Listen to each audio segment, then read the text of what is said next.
오늘 본문은 실은 모세가 우는 마음으로 전하고 있는 설교입니다. 모세는 가나안 땅에 들어가지 못함을 통보받았습니다. 그래서 이스라엘 민족을 모아놓고 마지막 유언과 같은 이야기를 전하고 있는 거예요.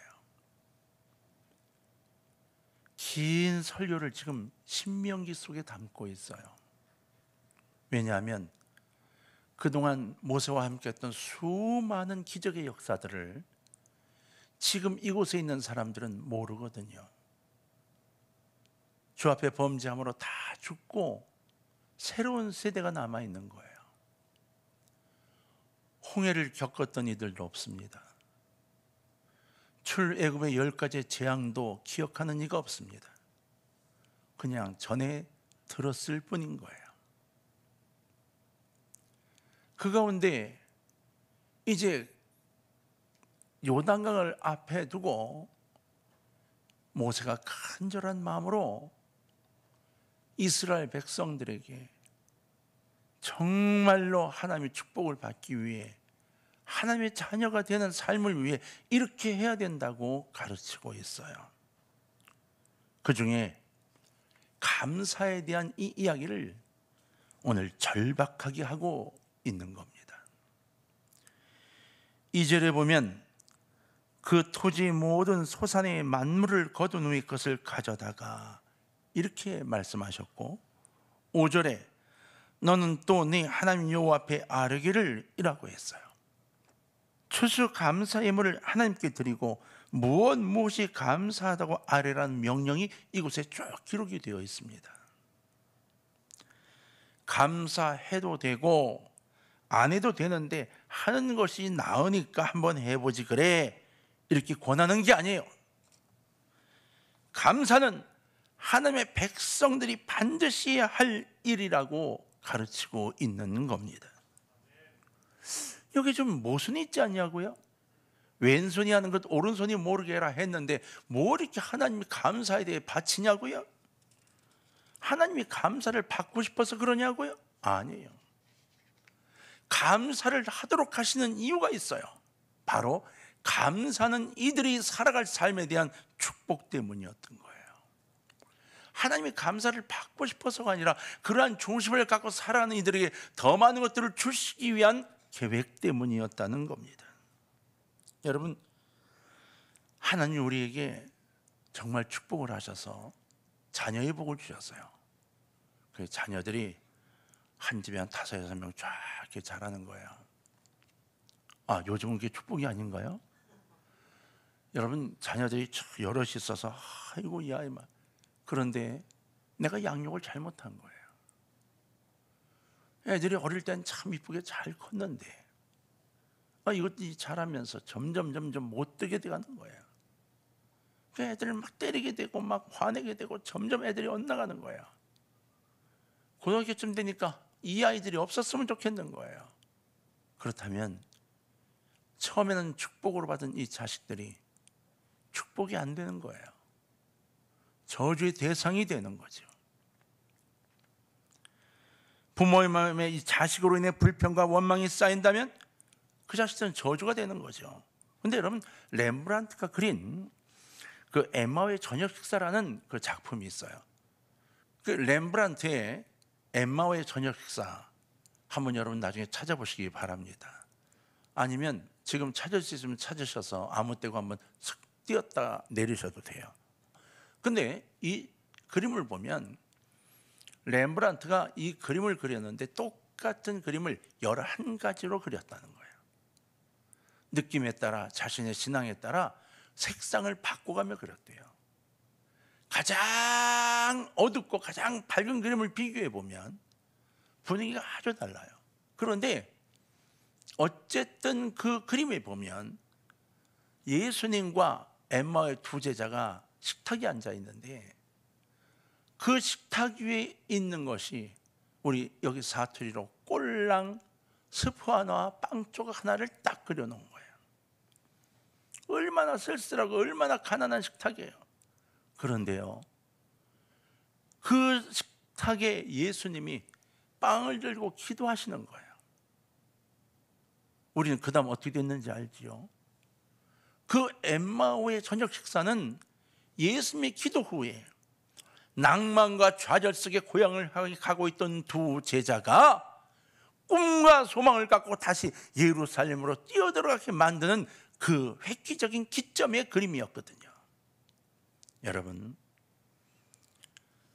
우리 가슴 속에 감사가 싹트기 시작하면 우리의 삶은 희망적으로 바뀌게 됩니다.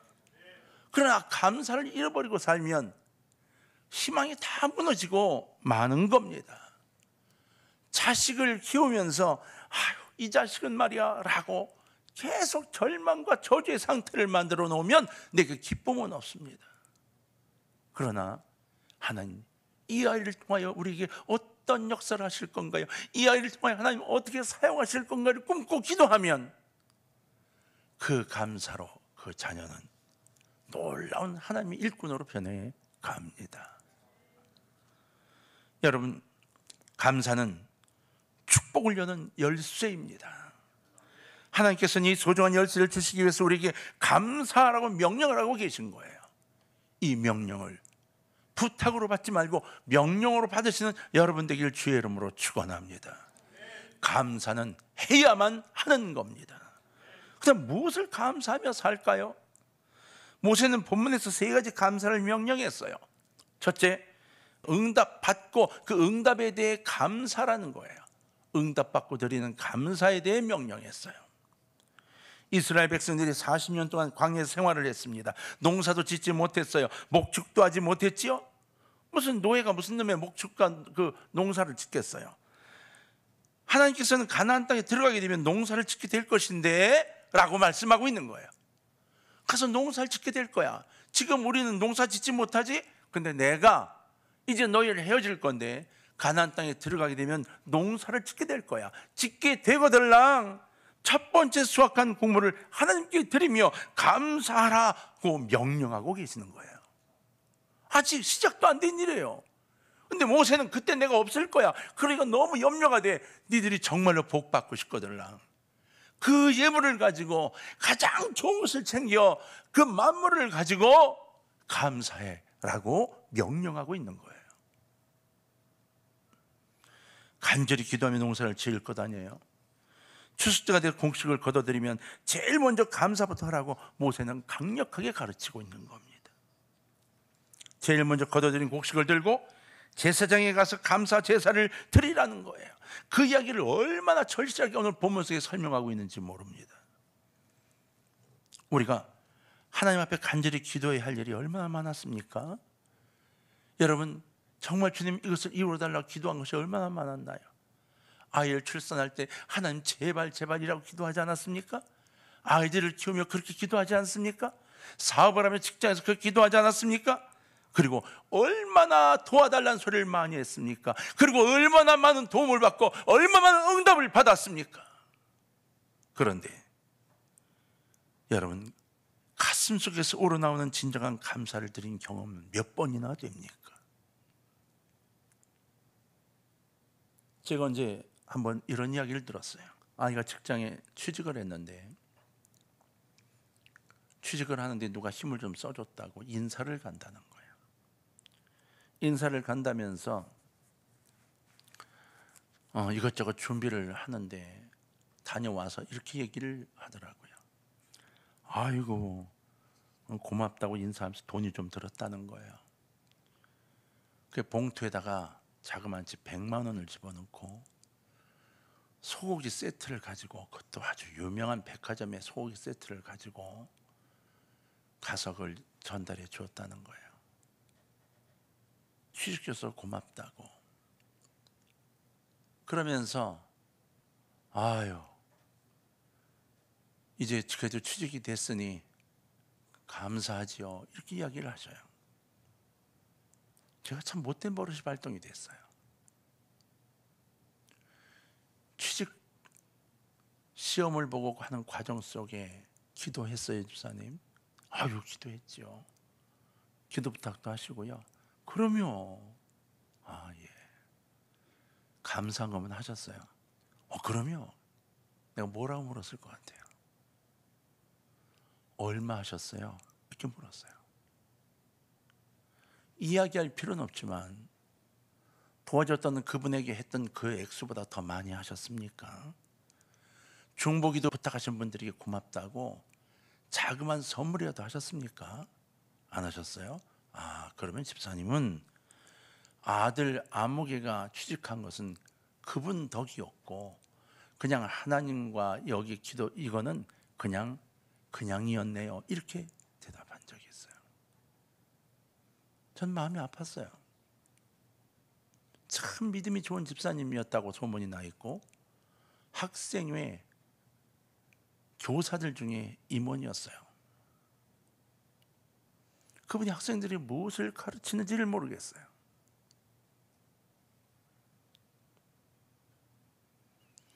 하나님의 은혜를 받았으면 감사하셔야 합니다. 응답 받았으면 감사해야 합니다. 둘째, 깨달아 드리는 감사합니다. 이스라엘 백성들이 하나님의 인도와 은혜로 가나안 땅에 오게 됐고 비로소 거주하며 농사를 짓게 됐다는 것을 감사하라고 모세가 가르쳤어요. 이스라엘 백성들은 애굽에서 노예 생활 중이어서 농사 짓고 살 수가 없었습니다. 광야는 이동 중에 농사를 지을 수 없었어요. 그래서 가나안 땅의 농사는 이곳이 우리 땅이라는 의미가 있기 때문에 더욱 감사한 것이었어요. 이걸 깨달았으면 감사해야 된다고 말씀하고 있는 거예요. 여러분, 제가 참 듣고 너무너무 은혜가 됐던 간증이 하나 있었어요. 한 집사님이 작은 공장을 한 10여 년 경영을 했어요. 정말 젊어서 시작을 해서 애써서 한 10여 년 공장을 경영했는데 큰 공장은 아니고 거의 직원들 한 10여 명 데리고 같이 하는 이런 공장을 운영했는데 이제 큰딸이 초등학교 5학년이 되고 애가 생일을 맞아서 이제 공장을 좀 돌리면서 돈이 조금 도니까 식구들과 함께 생일 잔치를 하자고 그래가지고 토요일 날 저녁에 공장으로 다 나와라 그랬어요. 같이 근처에 가서 식사하자. 그래서 딸하고 아들이 신나서 이제 아들이 이제 작은 녀석인데 신이 나가지고 이제 엄마하고 막 공장 가자고 이제 공장을 찾아온 거예요. 토요일이니까 직원들이 다 이제 퇴근을 하고 마지막에 이제 점검을 하고 문을 닫고 이 집사님이 가자 차에 타라. 그래서 차에다 타고 차를 막 빼는 순간에 작은 아들 녀석이 아빠 왜 공장 뒤에서 연기 나는데? 이러는 거예요. 그래서 차를 세워 보니까 공장 뒤쪽 문에서 연기가 모락모락 올라오기 시작하는 거예요. 얼마나 놀랐겠어요. 다시 문을 열고 들어가니까 공장 뒤쪽에 이유는 모르지만 불이 붙은 거예요. 그래서 부인 집사님은 119에 전화하고 이 집사님은 소화기 들고 뛰어가고 그래서 소방차가 달려오고 막 난리가 나서 불을 끄긴 껐어요. 껐는데 그 집사님이 막 이 검정이 묻어가지고 옷에 그리고 막 정신이 하나도 없어가지고 소방차들 다 보내고 마무리 정리하고 그리고 이제 전기 다 내리고 막 그러니까 막 낙담이 뜩대는 거예요. 딸 볼 면목도 없고 차에 다 타고서 한숨이 푹 나오는데 아이고 참 대체 어떻게 했길래 어디서 불이 난 거야? 막 짜증이 나기 시작하는데 직원들을 다 불러 모아서 한마디 하고 싶은데 꽉 찬 거야. 근데 큰딸이 아빠 그냥 가요? 이 아버지가 식당에 안 가고 그냥 집에 가냐고 묻는 줄 알고 넌 지금 여기 지금 아유 짜증을 막 내는데 큰딸이 이러는 거야. 아빠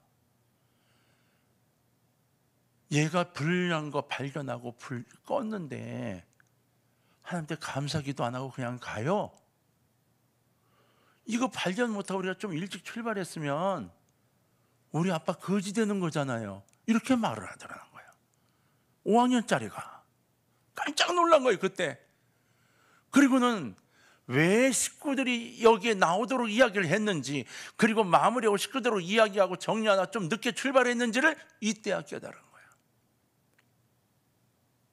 그 차에서 내려서 기도하고, 식당 가기도 안 되고 집에 와서 라면을 끓여가지고 식구들이, 네 식구가 손을 붙잡고 기도하는데 온 식구가 울면서 그렇게 감사하며 기도해 본 적이 없다, 그렇게 간증하는 거예요. 큰딸이 기도를 다 마무리하는데 큰딸이 소리를 내서 개인 기도를 하더래요. 주님, 그리고 기도를 하는데 큰딸이 거지 될 뻔한 거 살려서 감사하다 그 얘기를 몇 번을 하더라는 거예요.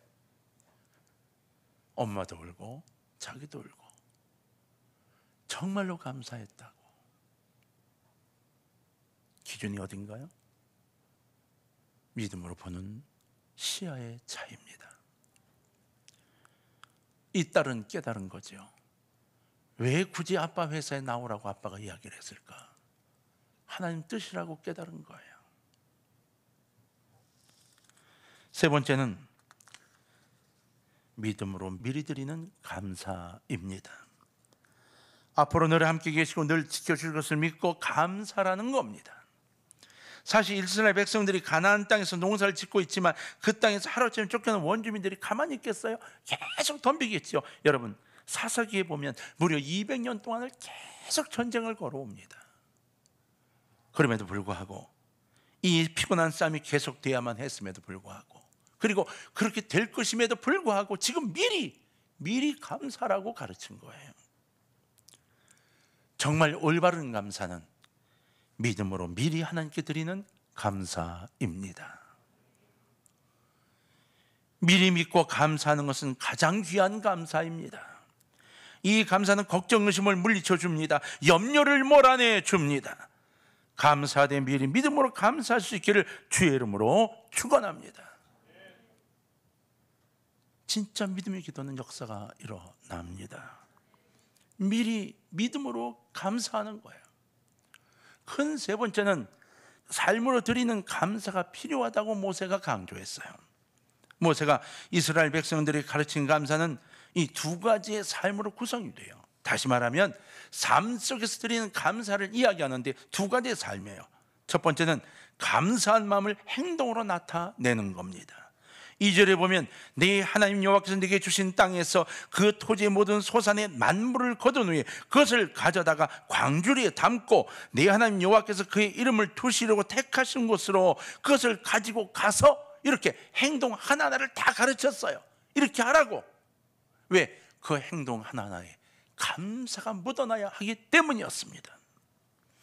하나님께 감사한 마음이 들면 행동해야 합니다.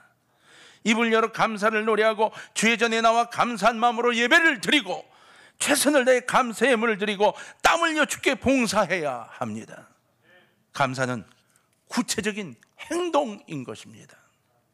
두 번째로 감사한 마음으로 사는 겁니다. 사는 걸 감사한 마음으로 사는 겁니다.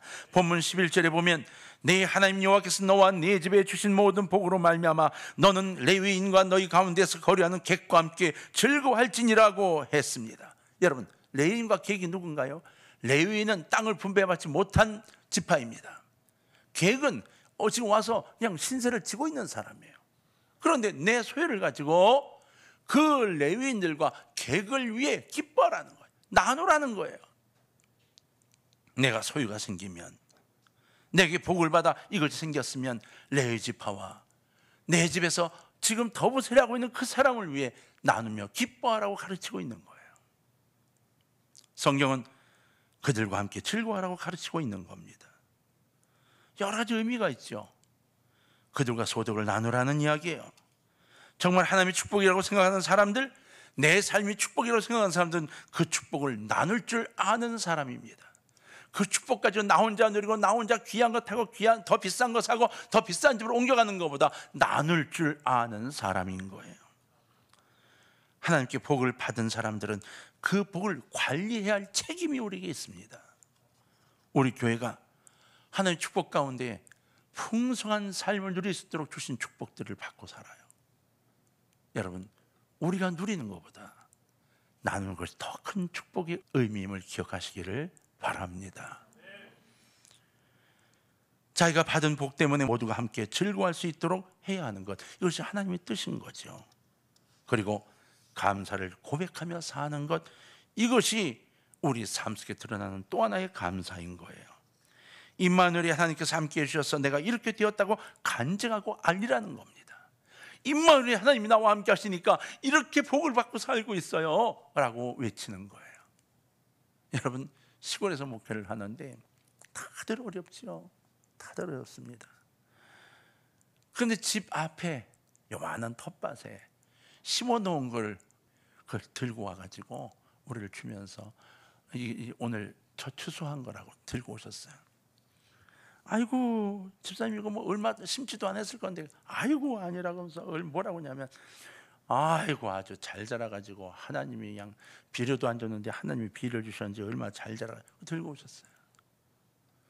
뭐 하나 생기면 들고 오시고, 뭐 하나 나면 들고 오시고, 근데 그게 얼마나 행복해 보이는지 몰라요.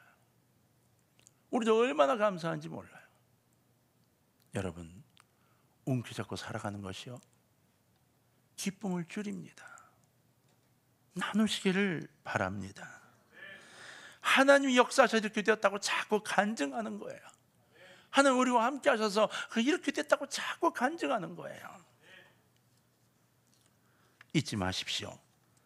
감사한 마음을 행동으로 나타내는 것, 감사한 마음으로 사는 것, 이것이 나의 삶을 드리는 감사의 모습인 겁니다. 가슴속에 두세요. 감사한 마음으로 행동을 나타내고 감사한 마음으로 살아가자. 이것이 삶으로 드리는 감사다. 대강절입니다. 진정으로 감사해야 할 임마누엘, 우리와 함께 하신 하나님의 오심을 가슴에 담아야 하는 대강절. 사랑하는 성도 여러분, 진정한 감사를 배우시기를 주의 이름으로 부탁합니다. 삶으로 드리는 감사를 배우시고 대강절 기간 동안 매일매일의 삶으로 드리는 감사의 사람이 되셔서 하나님의 기쁨이 되시기를 주님의 이름으로 부탁합니다. 하나님의 기쁨이 되시기를, 정말 여러분 하나님의 기쁨이 되시기를 주님의 이름으로 부탁합니다. 이번 대강절 이 12월 한 달 동안에 여러분 삶 속에 새록새록 감사가 피어나고 감사로 삶을 살아가는 멋진 삶이 있어서 2021년을 바라보면서 웃으며 새해를 준비할 수 있는 우리 모두가 되기를 주의 이름으로 축원합니다.